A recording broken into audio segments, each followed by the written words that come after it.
Hillary, start by saying, you know already this, you are the best. Again, thank you so much for accepting the invitation to join and to be the guest of our second journey talk.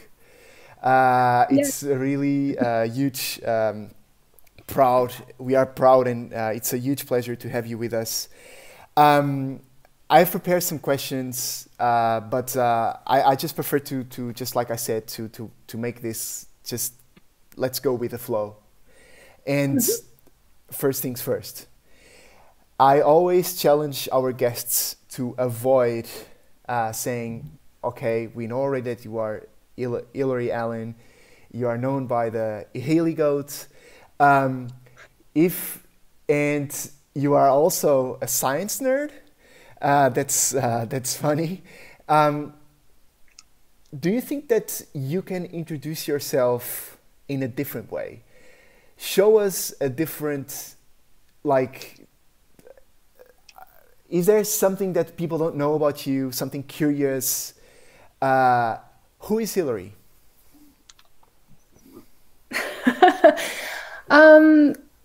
Yeah, I mean, I think I would describe myself as someone who's curious. That's just me at my core. So I think ways that I explore curiosity are, of course, through science and through running and through athletics. But really, I think, I mean, especially when I was a little kid, and even now, one of my favorite questions to ask is why? And so I think it's gotten me into a lot of trouble. Sometimes, but also it's just the lens how I always like see the world, is through that lens of curiosity and just questioning whether like the physical world around me, the physical condition in my body, and yeah, I would also describe myself just as very genuine. I'm a very smiley and optimistic person, but then also but also I also just express my emotions. I have a hard time kind of like hiding how I feel, so I don't have a good poker face. Like I'm horrible at lying. Like I get in trouble a lot of times by just telling the truth. Like so I lived in France for a year and I got along pretty well with them because, you know, they're very, like, I feel like Europeans are very direct and they tell you exactly how they're feeling. I'm like, all right, cool, I respect that. But yeah, just I think that's just me at my core. It's just I'm a very curious person. I'm a very and genuine person, and those are kind of the two things that I let lead my life and my decisions and my interests. Okay, and I've heard or I read somewhere that you are only focused on your career as a professional athlete, ultra runner. Or you are still teaching? No, so I'm actually doing a bunch of things. For me, it's hard. So, I mean, I have a master's degree in neuroscience and physiology, and structural biology. So if I had glasses right now, I'd be pushing them up. But I had to take a break from that for two reasons. Because I was traveling, I wanted to do TDS, the races that were, you know, the UTMB races that are in basically right at the beginning of the school year. So I couldn't, you know, I felt like I couldn't actually take time off when the school was starting. So I took a semester and I applied for a French visa.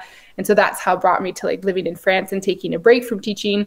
And now the pandemic hit. So so it's virtual teaching. So, and now I'm actually a coach. So I've been coaching actually for maybe 5 years now, running coach. And so, I was able to pick that back up since it's more remote and yeah. And so, and then I'm also an author, so I write a bunch, and so that's happening. So I'm trying to get all the all of the career paths out of the way, so then I can have my pick.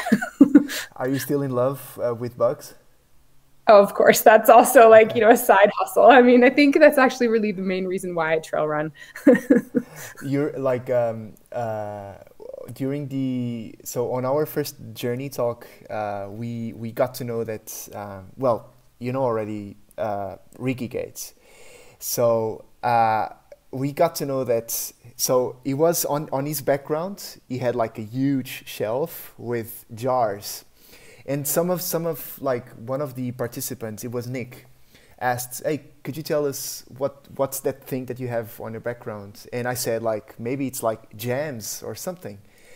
And but it's since he said that you are curious, he's also a very curious person, because so every place Ricky goes, he just keeps some like sand from every place. So he has more than, I'm not sure, like 2,200 jars in a shelf of scents from every place that he goes.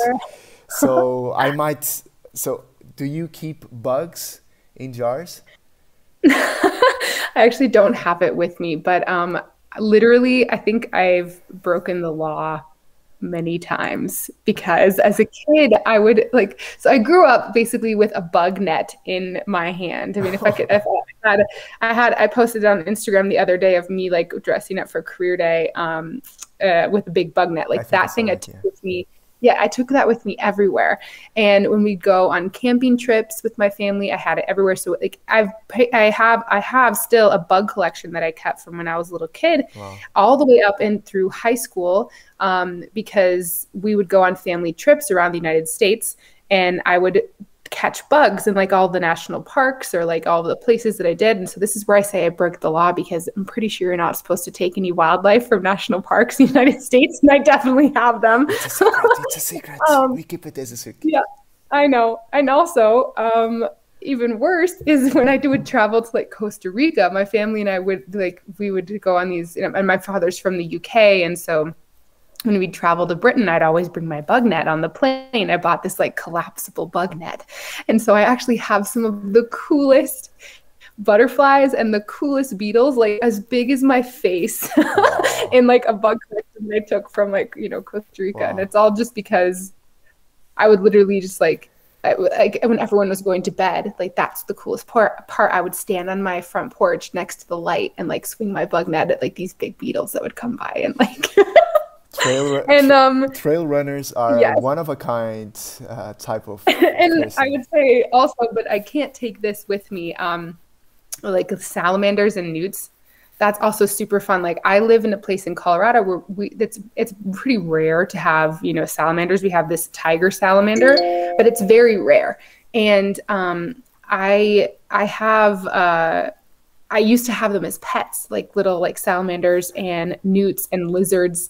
And so like whenever I go to other places, for instance, Portugal or Spain, when I lived there, and even in France, there's frogs like everywhere and salamanders and newts. And so I'd always love it, because I'd always like, sometimes on my run, literally the destination was to go up to this certain pond that I knew was there, to go like look for things and then take photos and then come back. So let's now move from science to running. Again, Sven, Jonas, if you have any question, please just jump, turn on your mic and ask your question. So how running came up into your life? So you were, I knew that. So you are not running for that many years, right? No. So, I mean, I'll kind of take you through it. As I was always just an athletic child, and I tried pretty much every sport. I was one of the like, my sister was a really fast runner, but she had no coordination. And so I could actually catch a ball. So I had a lot of coordination and athleticism. So I would play all the ball sports, and I finally decided on tennis. And so I was just very athletic. And so I discovered tennis when I was 13. And when I was 17, I was able to get a scholarship to play for a university. And so I did that adamantly and pretty competitively. But then when I went to graduate school, so this is, you know, so post like undergraduate degree for neuroscience, I was in a PhD program, and I was time crunched. I had no time. And so I started running, because it was super simple. All you needed was a pair of shoes, and it gave me time to think and to just be like freedom of expression. And it gave me energy to be a better scientist. But I happened to run with these ladies. This was in 2011. So I was about 25 at the time, a little bit younger. And these women were they happened to be really great trail runners. And so we would just run. I was living in Denver, Colorado at the time, and it's a big city. And so we were just running on the roads. But then every weekend they would take me to the trails. And I grew up, in Colorado hiking, but I had no idea that trail running was even a thing. And in 2011, I kind of started running my first trail. And I wasn't sure because it was a bit scary. I wasn't so good at like the rocky or, like super steep terrain. But I loved that if I practiced it, I could see progress. And so the more I practiced, the better I got. And it wasn't until 2014, so like, a couple of years later, where I was literally just running on the road, that I decided to do kind of my first trail race and trail season. And it seems like kind of crazy, but like in 2014, when I ran my first 50-mile race, and I ran the US Skyrunning Series, so like that steep technical running, which, like I loved the uphill because of my nickname, but it took me a while to practice getting good at the downhill. But by 2014, I had won the US Skyrunning Series. And that's kind of where I was like, okay, maybe I'm actually kind of okay at this. But I mean, it's really funny because to me, that was never the plan. I never started racing because I wanted to win anything. I never started racing because I thought that I would be sponsored. I started racing because it was a really cool way to see different parts of the country. Mm-hmm. And the United States is huge. And so, a US Skyrunning Series, I did a race in Utah, in the state of Utah, which was, 7-8 hours away from where I lived in the car. Then I did a race up north in Montana, which was a 10-hour drive from where I was. Then I did a race down south in Arizona, which was like a 17-hour drive. Like, the United States is huge in these big places that I had been when I was a little kid, but I had never been able to run in these places. And so that was always my motivation.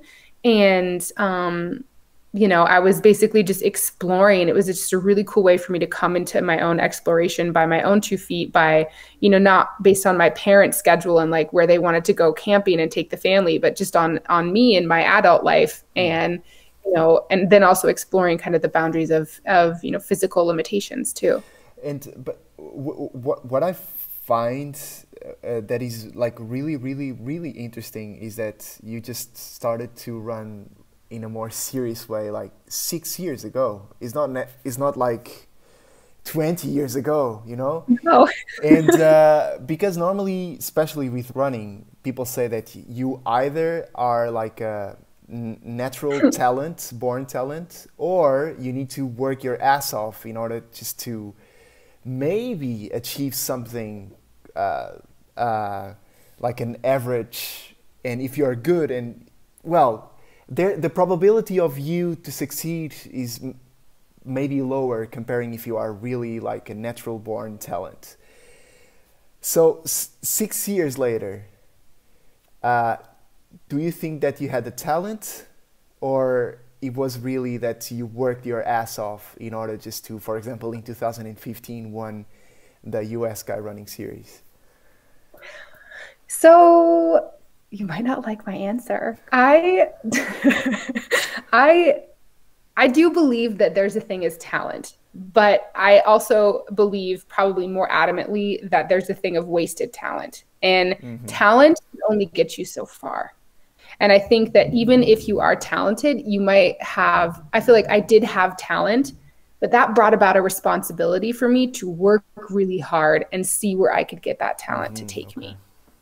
And so for me, I've always kind of, and this is maybe a little bit of, it's just maybe my personality, but I'm a very hard worker. And I don't shy away from things that take hard work. In fact, I feel like I get more out of them the harder I have to work for them, because it's like that sense of satisfaction. And that's something I just loved about running. It's something I loved about tennis. It's something I loved about science, because there's always something to learn. And so it was motivating for me to work hard at something and see where that could take me based on kind of a love and a talent that I already possessed. But yeah, I've always been someone who's like, no, no, no, I'm not talented. I just work really hard.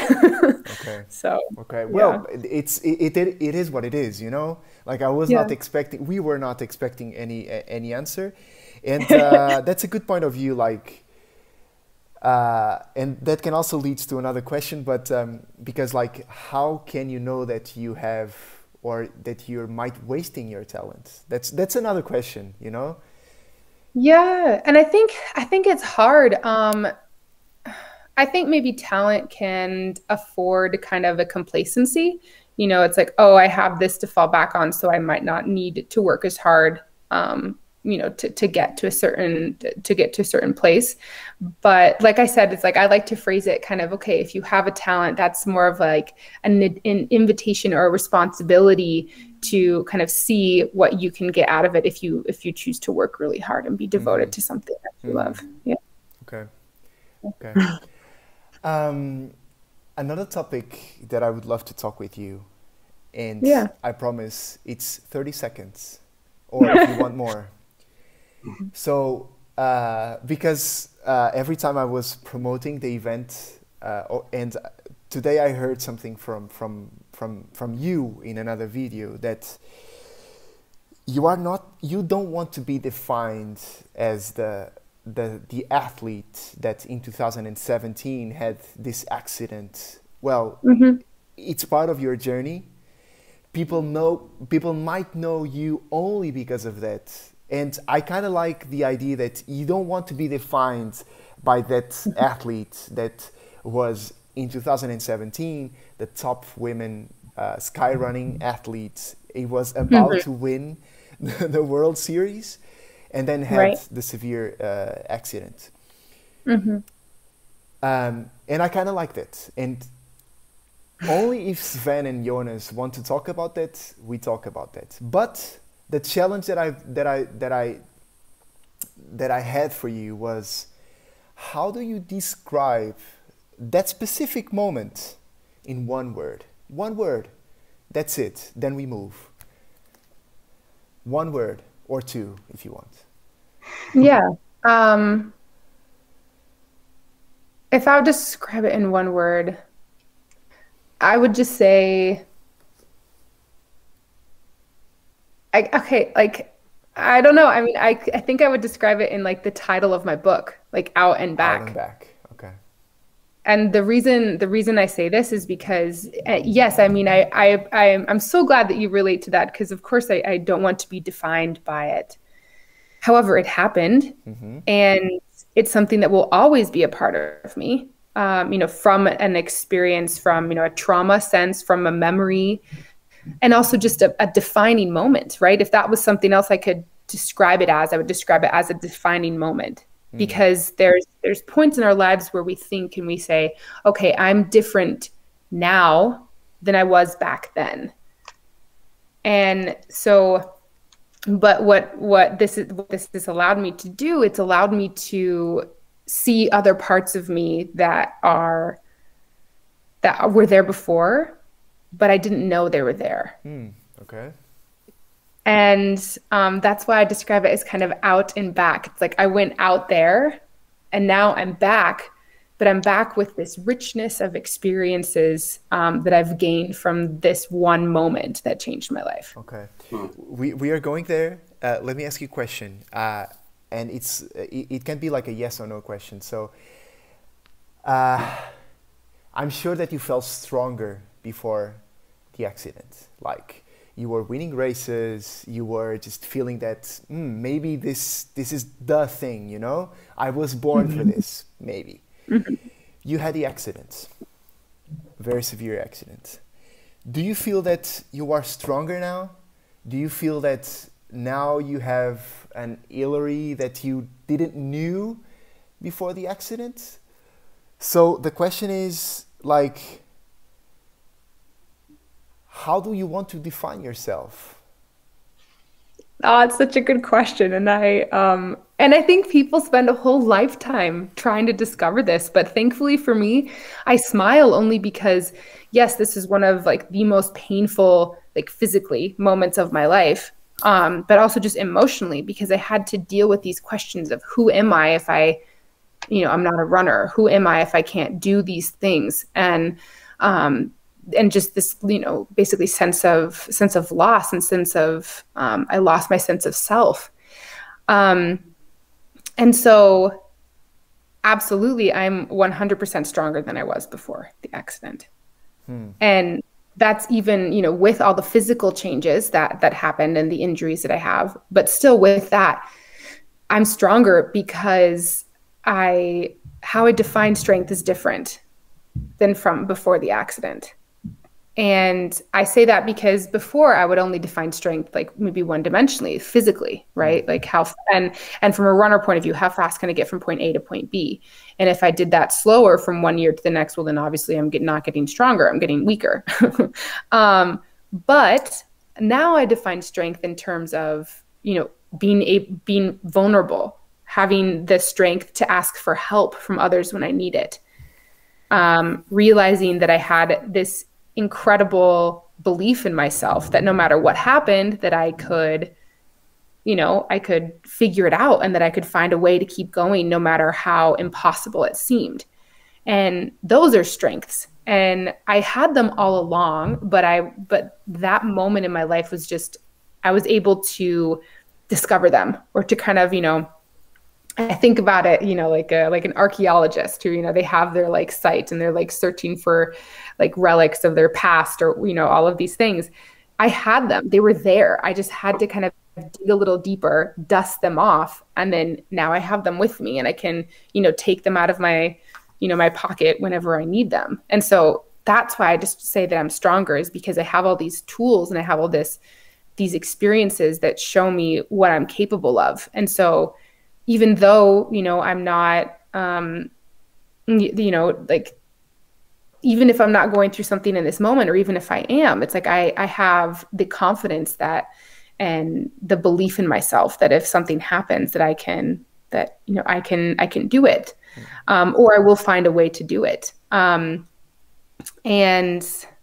how I want myself to be defined is just that. It's not someone who survived this incredible accident.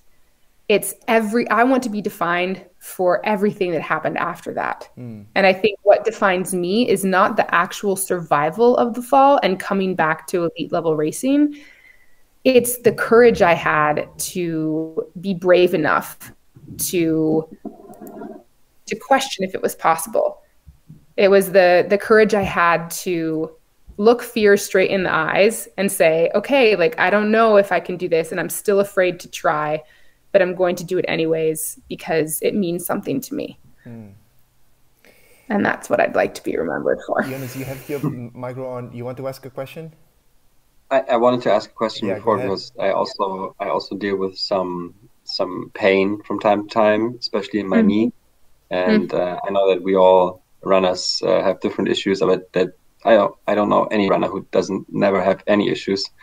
So do you think you have a tendency, like, I don't know, genetically to recover fast, or how do you deal with injuries? Like, do you run if you're still in pain, or for how long do you wait? Because for me it's always my right knee. It started with my ankles, but they're good now.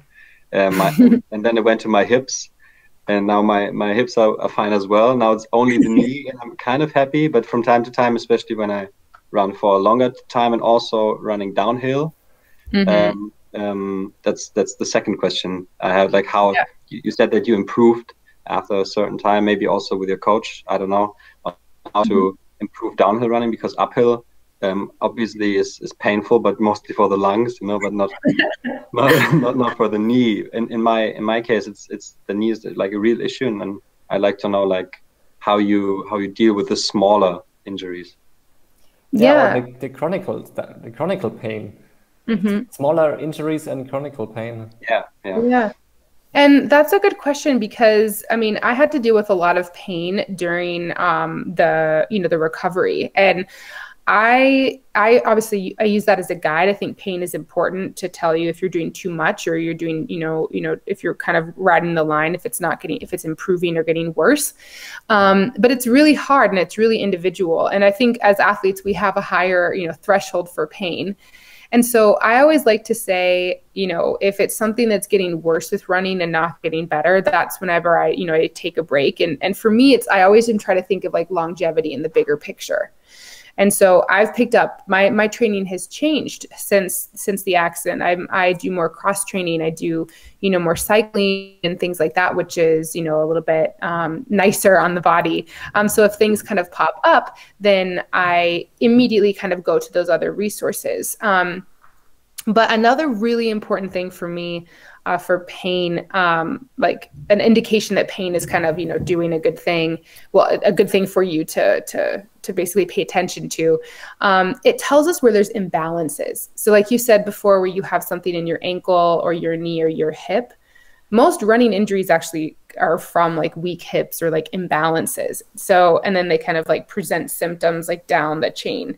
And so something that I really had to kind of lean into after the accident was, physical therapy and strength work and kind of working on the little stabilization muscles. And I say that just because to look at overall health. It's like you're not just, an athlete or just a runner. You're a whole person, and all of those little parts have to be healthy in order for them to kind of work together. Because, yeah, running's hard. And especially if you run long distance and, adding up the kilometers, it can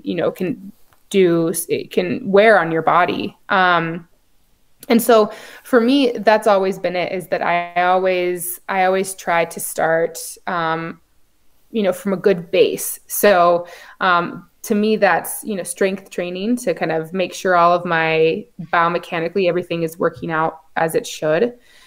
So that when I go into running, that, as I increase the mileage, like in a smart way, then, my body can respond appropriately.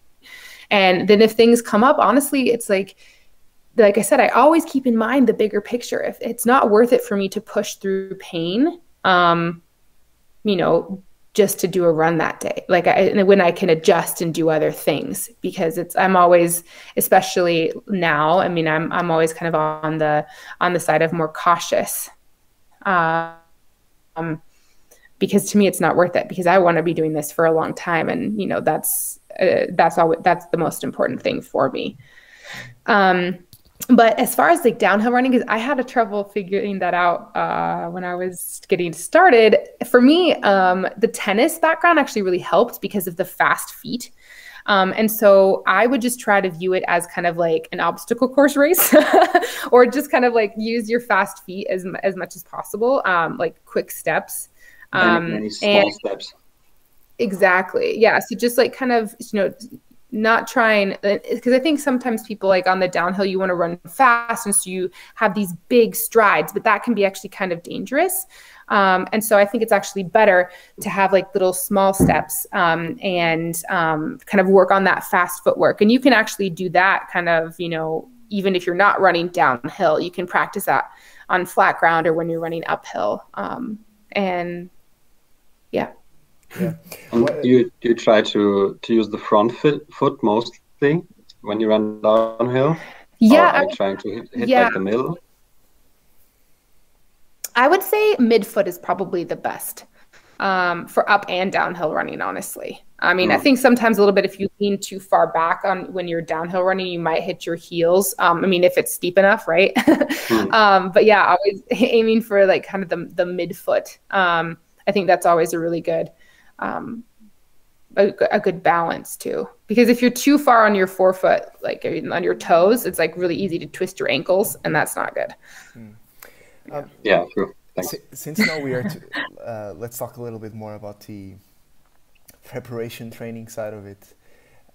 So two questions. So the first one is how can someone, like, you might have some running experience, but especially for those for the more normal / amateur athletes, how can you prepare yourself for a ultra running race?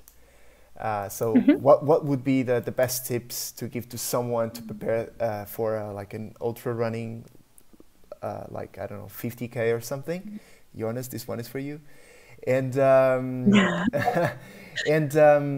how is your training plan right now? How it's like balanced since you are, I know that now you are also into gravel cycling. So you have cycling, you have cross training. Of course, you might have some long runs. So how do you prepare your training? Yeah, so to prepare for these longer races, like what some of the tips that I would say for anyone is, especially someone getting into it, is you can't be afraid to hike. So a lot of ultra running is hiking. And I mean, unless it's, you know, super flat, you know, then you can run most of it. But even at some places, unless you're like super elite, you're going to spend a lot of your time hiking. And so I'm a coach. And so some of the most specific ways to train athletes for an ultra distance marathon race is to spend long days hiking. Sorry.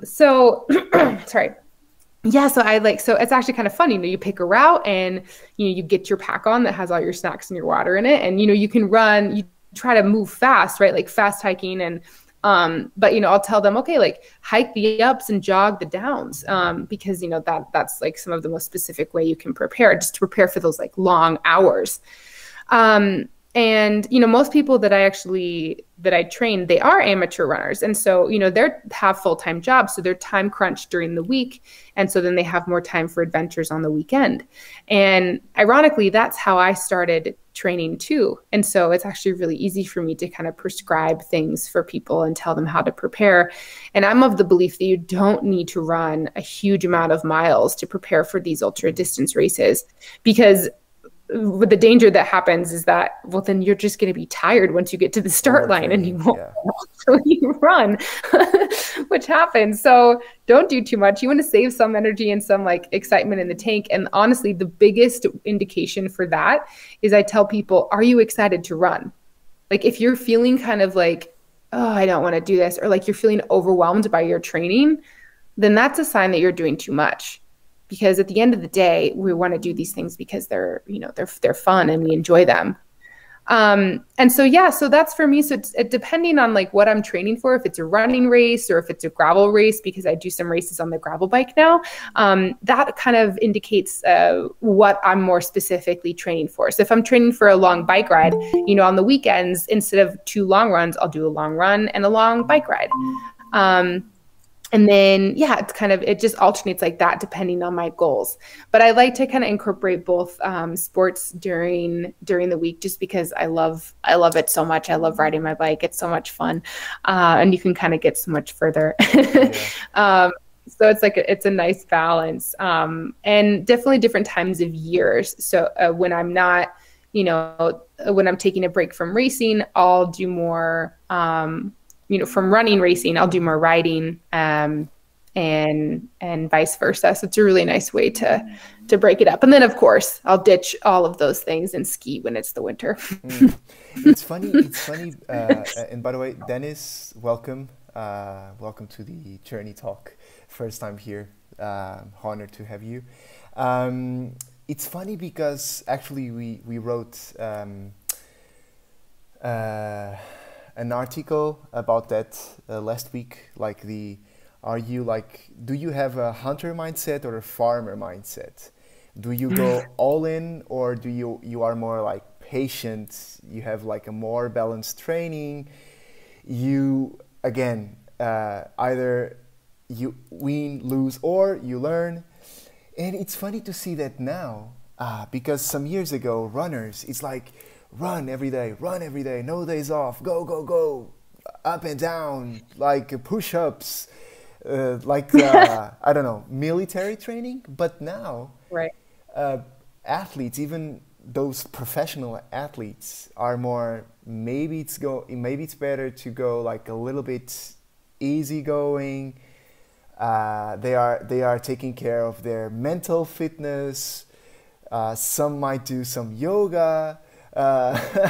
You know, like things that some years ago we didn't thought that were possible. So and it's good to see, for example, when we think that running is only about running, there's also strength training and cross training and physiotherapy, and but like I think it was with Sven that I had this conversation with someone that you will meet, talk in 2 days. So Dean Karnazes, I've listened to him saying that like his secret to avoid injuries is to mix running with like body weight training, push-ups, squats, burpees, and sit-ups. That's it. And it's funny to see that for some people it might be that simple.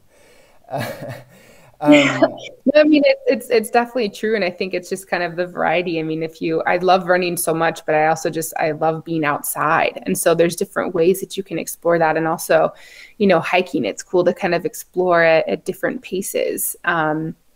And yeah, I mean, it might be the middle of the night for you guys, but it's 6 p.m. Mountain time on Friday that I talk with Dean. So if you want to set your alarms and join, you can go for the virtual. It's going to be 1 a.m. at least for me, 2 a.m. for you guys. No problem. It's night, you'll be out. Yeah, you know Dean Karnazes, like the ultra marathon man. Yeah, crazy guy, but really inspiring. Yeah. Tell us about the future Hillary. Like, what are your future plans? What are you up to in the future? Yeah, so obviously I'm waiting for travel to kind of be back on. So I mean, I've got a ton of plans. I'd like to. Of course, racing is out there, like some, if UTMB, if that happens, or, Hard Rock, that's a race here in Colorado that I'd love to do. But if not, like I'm all into, if that doesn't allow for it, I'm not kind of tied to any specific race. I really want to explore. So, when the borders open, I'm planning on coming to Europe and finding some races to do. It's because I love it there. So maybe coming to Portugal or Germany, who knows? But yeah, like, France, Spain, Italy, all of these places, there's just so much world to explore. And so combining travel with running and racing and riding my bike, that's like one of the things that I love to do. And I'm confident that it will happen. And until then, the US is big enough. So I'm actually going to go on kind of a book tour in a camper van. It's a tour around kind of the United States, the West Coast, and Colorado and Utah, and just kind of go. Hopefully, some in-person events and just interact with the community, because that's really what I love. Is for me, it's all about having these conversations with people and sharing experiences, either through running or through shared time on the trail, or just through a good conversation. So, that's just kind of my immediate future. If you pass by, I think it's Minnesota. Maybe Dennis can go there and say hello, because I think it's in Minnesota. And awesome. Hillary, this is a challenge. If you somehow meet Dennis, we are trying to push Dennis to the dark side. So starting with the ultra running races, he's planning to do an ultra running. So awesome. And if there's is there any race or any challenge / adventure that you'd love to do tomorrow? Is there something that it's in your bucket list? I think, like I mentioned, I mean, UTMB and Hard Rock, but honestly, it's more of just like places that I want to explore, mountain ranges that I've never been to, communities that I've never interacted with, Lavaredo, the long race. I love the Dolomites. I'd love to do kind of these big traverses, like the Via Alta, across the Dolomites. I would love to do that. You are in love with Europe. I am. And the GR, I did in French, the GR 20. So the GR 20 in Corsica. I would go back there in a heartbeat. It's so beautiful. But the GR5, you know, that crosses the Alps, like that would be incredible. Yeah. So, but just, I'm kind of letting, of course, there's different races that I would like to do. You know, Ultra Trail de Mount Fuji, that would be super cool because I've never been to Japan. Some races in New Zealand. But again, it's kind of more just with this exploration mindset rather than I, you know, want to be on the top of the podium of this race because it will look good on my CV. It's like, okay, well, if that happens, that'd be cool. And if I, you know, go to the start line of these races, I'm sure I'm going to like, you know, try my best. But yeah, for me, it's more about the journey. Yeah, we know it's all about the journey. Good right? pun there because it's called the journey. Yeah. Do you think that's, this is just a question that came up in my mind. Like, would you like, I don't know, go on races like Barclay marathons, or you think that's crazier? Yeah, so, you know, I wouldn't put it past me. I was training a lot actually this spring with Jared Campbell and Luke Nelson.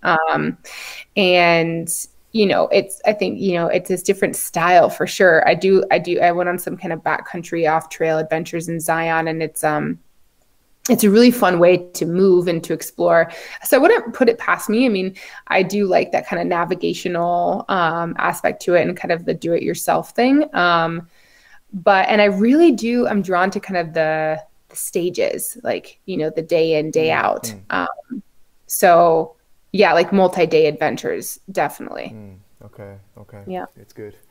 Now a more philosophical question, like taking into account your experience of 6 years running experience, and like taking into account all your achievements, milestones, ups and downs. So like trail running is an incredible representation of what life is. What running means to you today? Like, why do you even run?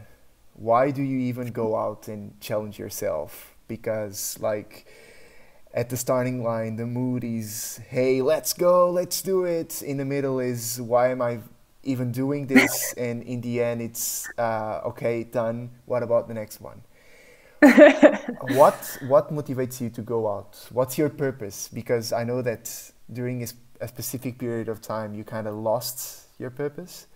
So what's your purpose? What running means to you? Yeah, so it's something I think about all the time, actually. And for me, what running means to me, it's just this, I think about it kind of as a story. And it's how I tell my story. It's kind of it's expression. It's a place where I can go that is only for me. And it's, you know, how I can express my happiness, my frustrations, my sadness. It's where I can feel accomplished, where I can feel small. It's basically the thread that kind of like links everything together for me in life. And I say running, but I want to use that as movement, because I feel like there's different ways for me to move and be an athlete. Running might be my favorite way to do so. But yeah, it's basically, it's the thread, it's the fabric of life for me. It's kind of what ties things together. It's what, you know, gives things meaning or makes things more beautiful. And it's just that simplistic form of expression that I love so much. And for me, it's not about a certain result or, you know, even like getting in the miles or the kilometers or the feet that day, right? It's more about just kind of that time and space, that action, that kind of that I can do for myself. And yeah, I feel like all of that, it just makes me a better person, and it makes me, just feel whole and make me me. Do you think that people are more and more with that mindset of like, well, sorry, but it's impossible to avoid that. It's all about the journey instead of like the podiums and the medals and the competition. You know, I think so. I hope so, because I mean, I encourage it, because that's actually way more fun.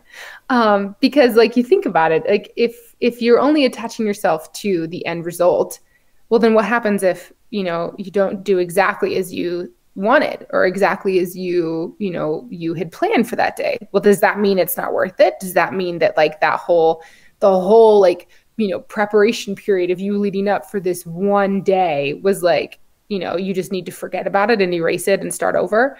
Like, I don't think so.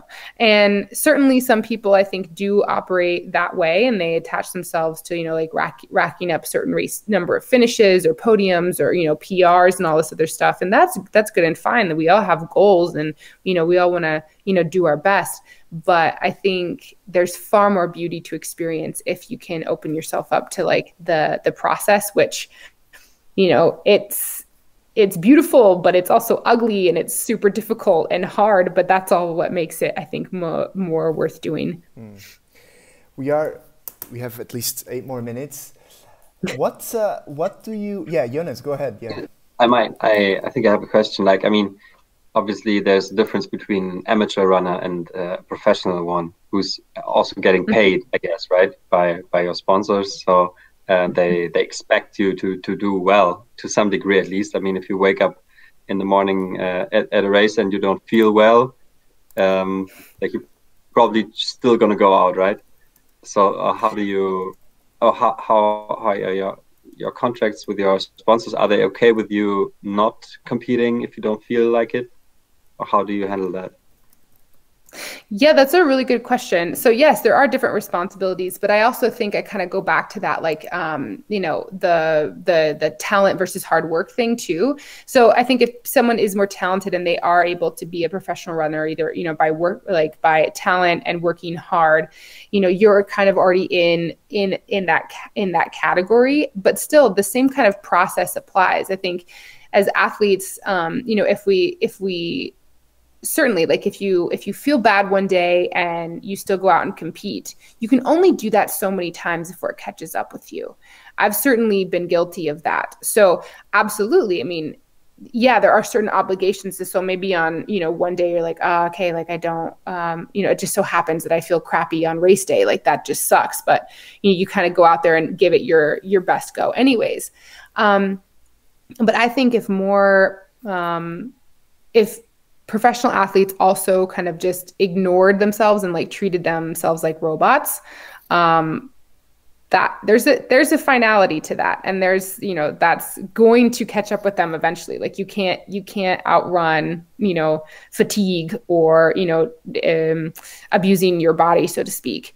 But I do have a good relationship with my sponsors so that, you know, they know, like, and, you know, it's like, if I don't feel good one day, I'm still going to go out there and try at my best. But, you know, even if that means that I don't win the race, but that's just who I am as an athlete, right?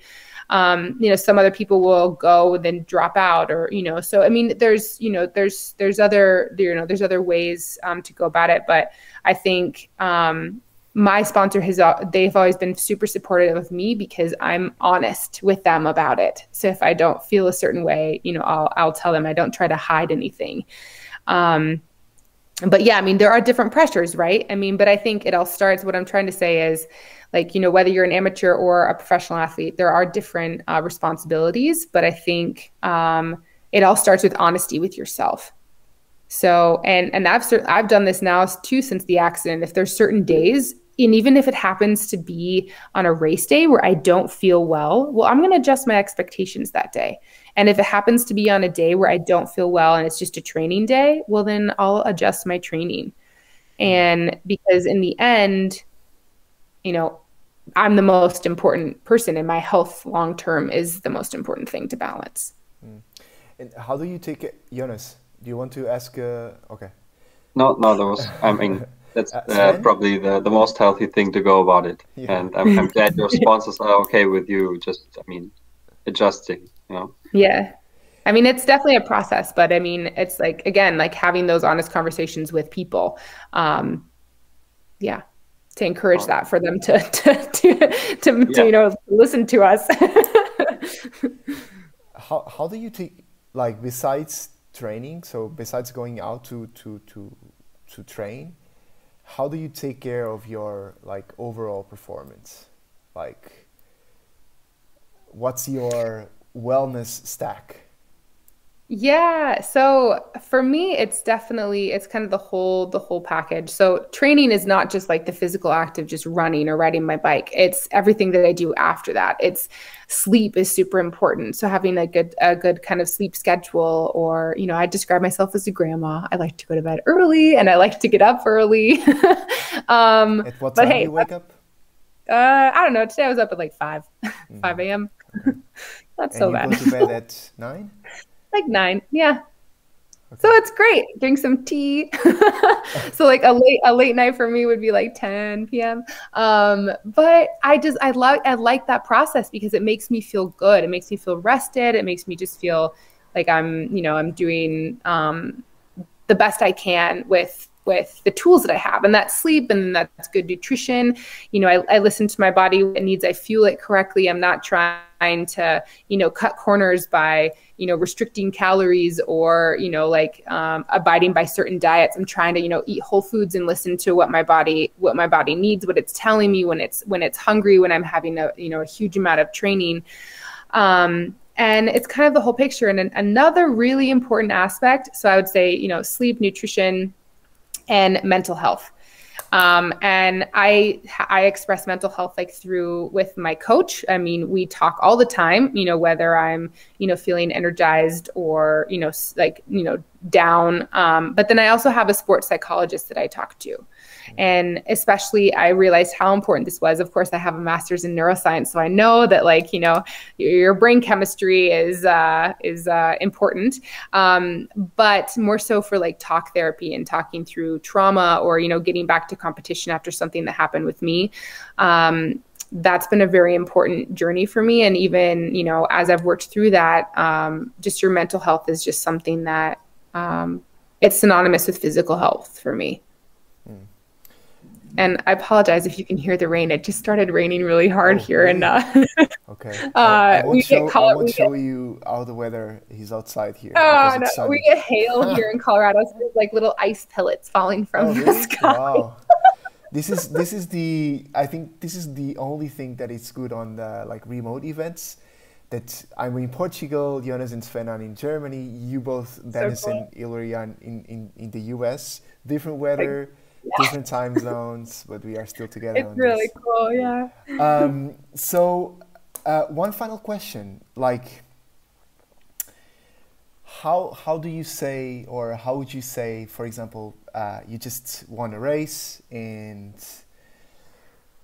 no matter the body composition, no matter the gear that the person is using, the person might finished last in the race. What would be the advice that you would give to that person? Not only, and I know that a potential question is, it happens, just go on. But what would be your advice in order for the people? Hey, okay, that happens.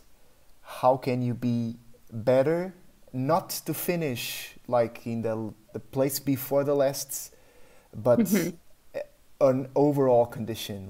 You will be, if you do this, you'll be a better runner and a more a better overall human being. What would be the advice? I think for me, it always goes back to, do you enjoy it? Does it bring you, what does it bring you? If it brings you joy and you're having fun in the process, then keep doing that, or find a way to maximize the enjoyment. Because for sure in races, you have hard moments, but if you ask yourself, was it worth it from those standpoints? Did you have fun either in the leading up to the race? or the race itself, or, you know, after the race. And that's always the question that I ask is, do you enjoy it? And like, what's the motivation behind it? And find more reasons to like maximize that. Yeah, I like the, was it worth it? I like that because, you know, hard moments, pain, more than, I don't know, like 3, 4, 5, 6, 23 hours outside. And even before that, most of the people say that's like totally worth it. Right. Team, any question, any additional question to ask to Ilrin before we say cheers or goodbye? I just want to say thank you so much for taking your time. Yeah. I know it's early, right, in the US right now? Well, it's not so bad. It's not early. It's like midday here now. So I've had like, you know, half my day already. Okay. So no question from me. It's already 8. I mean, it's already, the hour is already over. But yeah, thank you so much. It's a pleasure, and I will definitely keep following you on your path. Thank you so much. Yeah, thank you. I absolutely love your positive energy. It's great. Thank you. Yeah, it's my pleasure to be here with you guys because, like I said, I mean, as you could tell from this talk, I love Europe, and so I love the trail running community over there. So, yeah, I'm happy to take this time to speak with you all. Thanks for the questions. We'll obviously keep in touch. And as Jonas, don't put the micro off, Sven. You know already the ritual that we have. So the ritual, it's because you just took your time to be with us, share your story, tell us more about the future chapters of your journey. And by the way, Jonas, Sven, Dennis, if you want, just Ilri just recently launched the Out and Back book. So if you want to get inspired by her story, I've already bought the book. What we normally do, and since this is unfortunately on one side, but fortunately on the other side, this is a remote event. At the count of 3, let's give a big round of applause to Ilri, because she deserves it. Okay? That's it. For sure. Okay, so 1, 2, 3. Yes. Thank you. Yes. Hey. Great. Yeah. So again, really a pleasure to have the chance to talk about like athletes that we are used to just to see the Instagram stories, YouTube videos, and that's what we are looking for in this project, just to invite inspiring people to inspire us to be not only better athletes just like you, but also better people. Again, thank you so much. Muito obrigado. Vielen Dank from the German guys. We will keep in touch. We wish you all the success, all the luck throughout your journey. And yeah, thank you so much again. Thank you so much for having me. It was a pleasure. And yes, hope to see you all in person soon. Yeah, hands down. Ilri, thank you so much. Yes. Ciao, ciao. Thank you. Bye, guys. Bye.